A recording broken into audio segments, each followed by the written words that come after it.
اور آواز لگاؤ کہ اے لوگو تم میں مظفر بلخی کون ہے؟ جب وہ کہے کہ میں مظفر بلخی ہوں، کچھ کلام مت کرنا، بس اس کے کہنے پر ایک زوردار زناٹے دار تماچا لگا دینا۔ ان کا ریئیکشن کیا آتا ہے پھر آنکھیں مجھے بتانا۔ اللہ اللہ۔ حضرت کا مرید گیا اور آواز لگاتا ہے تم میں مظفر بلخی کون ہے؟ آئے، جیسے ہی آئے پہلے کی طرح اس خادم نے بھی زوردار تماچا لگا دیا۔ جیسے تماچا لگایا، حضرت مظفر بلخی اس تماچے لگانے والے کے ہاتھ کو اپنے ہاتھ میں لے لیتے ہیں کہ یار ہم تو لکڑیاں کاٹتے کاٹتے لکڑا ہو گئے، تمہارے ہاتھ میں تو چوٹ نہیں آئی، تمہارے ہاتھ میں تو چوٹ نہیں آئی، چوٹ نہیں آئی ہے۔ اتنا کہنا تھا، حضرت کی بارگاہ میں وہ آئے، حضرت نے فرمایا کیا جواب دیا؟ کہ حضور یہ جواب دیا کہ ہم تو لکڑیاں کاٹتے کاٹتے لکڑے جیسے ہو گئے، تم نے ہمارے گال پہ تھپل مارا، کہیں تمہارے ہاتھوں میں تو درد نہ ہوا، تمہارے ہاتھوں میں تو تکلیف نہ ہوئی؟ حضرت نے کہا اب حکومت کا نشہ مکمل اتر گیا، بلاؤ اس کو، اب وقت آ گیا ہے، ساری اجازتیں مخصوص فرماتے ہیں، ساری اجازتیں مظفر بلخی کو دے دیں، اپنی بیت میں اسے داخل کریں اور ولایت کی منزلوں کے لیے آگے کا سفر ان کا طے کروایا جائے۔ حضرت مظفر بلخی کو حضرت مخدوم سمنہ علیہ رحمٰن نے بلایا اور کہا اب تم اس لائق ہو گئے، مکمل بلخ کی بادشاہت کا نشہ اتر گیا، سلطنت کا نشہ اتر گیا، اب آ گئے تصوف کے میدان میں قدم رکھا ہے، اب ریاضت کے میدان میں قدم رکھا ہے، اب تمہارے دل تمہارے اندر جتنا بھی نشہ تھا، تکبر تھا، سلطنت کا نشہ تھا، ان سے ہم نے تم کو پاک کر دیا ہے، اب تم اس لائق ہو گئے ریاضت کی منزل میں قدم رکھو، اب اس لائق ہو گئے عبادت کی منزل میں قدم رکھو، تصوف تم کو عطا کیا جائے، فقر و فاقہ کی نعمت سے تم کو سرفراز کیا جائے۔ حضرت نے مظفر بلخی کو بلایا، سینے سے لگایا، اپنی مریدی میں داخل فرمایا، اپنی اجازتی عطا فرمائی، اپنی خلافتی عطا فرمائی اور گلے سے لگا کر ایسے راز عطا فرمائے، ایسے اسرار عطا فرمائے کہ ایک نظر مخدوم سمنہ کی حضرت مظفر بلخی پر کیا پڑی کہ مظفر بلخی اپنے زمانے کے قطبوں میں اللہ نے انہیں بنا ڈالا۔ قطب اور ولایت کی اعلیٰ منزل پر یہ ہے مخدوم سمنہ علیہ رحمہ، اللہ تعالیٰ نے انہیں وہ مقام و منصب عطا فرمایا۔ مخدوم سمنہ اسی طرح ہندوستان میں جب تک رہے دین کی خدمت کرتے رہے اور تبلیغ اسلام کی جڑوں کو ہزاروں غیر مسلم آپ کو دیکھتے، کلمہ پڑھتے اور دائرہ اسلام میں داخل ہو جاتے۔ ایک دن آپ کہیں سفر میں تھے، آپ کے پاس ایک غیر مسلم آیا، مسلمان ہوا اور ہمیشہ آپ کی بارگاہ میں رہنے لگا، آپ نے اس کا نام رکھا، بارگاہ میں رہنے لگا۔ حضرت جو ہے وہاں سے ہمیشہ حضرت کی عادت تھی آس پاس کے علاقوں میں دین کی خدمت کے لیے تشریف لے جاتے۔ حضرت دورے پر تھے اور وہ آدمی جو کچھ دنوں پہلے ایمان لے آیا تھا کسی مندر کا پنڈت تھا، پجاری تھا، اب ایمان لے آیا،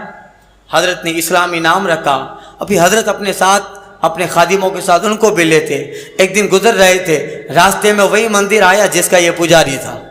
اور مندر کے باہر ایک خوبصورت مورتی بنی ہوئی تھی، بڑی خوبصورت تھی۔ وہ اس زمانے میں اس کو دیکھا کرتا تھا اور اس زمانے میں اس بنی ہوئی مورتی کو دیکھ کر اس کے دل میں خیال آتا تھا کتنی حسین مورتی بنائی ہے۔ اب دیکھیے اللہ تعالیٰ کیا کرم فرماتا ہے۔ حضرت آگے چل گئے اور راستے میں وہ مندر آیا، اس کے پاس ایک مورت جو کسی زمانے میں اس کا یہ مندر کا یہی پجاری تھا مگر ایمان لے آئے، مگر اس مورت پہ نظر پڑی۔ اب اگلا زمانہ پچھلا زمانہ اپنا یاد آ گیا، میں کبھی اسی جگہ پوجا کیا کرتا تھا، اسی مورت کو جو ہے دیکھا کرتا تھا۔ اب اگلی جو پچھلی باتیں تھی وہ سب دماغ میں آ گئے۔ حضرت کا قافلہ الگ آگے چلا گیا اور یہ جو نیا مسلم ہوا تھا یہ مورت کے پاس بیٹھ گیا اور محبت کی باتیں کرنے لگا، محبت کی۔ حضرت آگے رکے، نماز کا وقت تھا، اپنے صف پر نظر دوڑائی، مریدوں پر، کہ ایک نہیں ہے، کوئی کم آتا نظر آتا ہے۔ نماز پڑھی کہ کون؟ کا حضور ابھی وہ جو اسلام لے آیا ہے وہ کہیں آئے تھے ہمارے ساتھ، کہیں راستے میں رہ گئے۔ حضرت فرماتے ڈھونڈو، اگر پھر کہیں چلے گئے تو پھر بہت بڑا وبال ہو جائے گا۔ حضرت کے مرید جس راستے پہ آئے تھے ڈھونڈنے کے لیے چلے گئے، دیکھا راستے میں جو مندر پڑا تھا اس کے باہر ایک مورت تھی۔ حضرت کا وہ مرید مورت کے پاس بیٹھا ہوا ہے، مورت سے بات کر رہا ہے، چلی آ میرے ساتھ، ہم نکاح کریں گے، ہم شادی کریں گے، ہماری اولاد ہوگی، ہمارے بچے ہوں گے، یعنی محبت میں اس طرح فریفتہ ہو گیا، محبت کی باتیں اس مورد سے کر رہا ہے۔ حضرت کا مرید اس کو ہلاتا ہے کہ حضور مخدوم سمنہ بلا رہے ہیں، مگر وہ تو محبت میں ایسا فریفتہ ہو گیا کہ اس مرید کے آنے اور اس کی خبر دینے پر اس کو ذرا برابر بھی احساس نہ ہوا۔ حضرت کا وہ مرید واپس لوٹا، حضور وہ تو پاس میں جو مندر آیا تھا رستے میں، اس کے باہر جو مورت تھے اس کے پاس بیٹھ کر محبت کی، عشق کی، نکاح کی باتیں کر رہا ہے۔ حضرت کو جلال آتا ہے،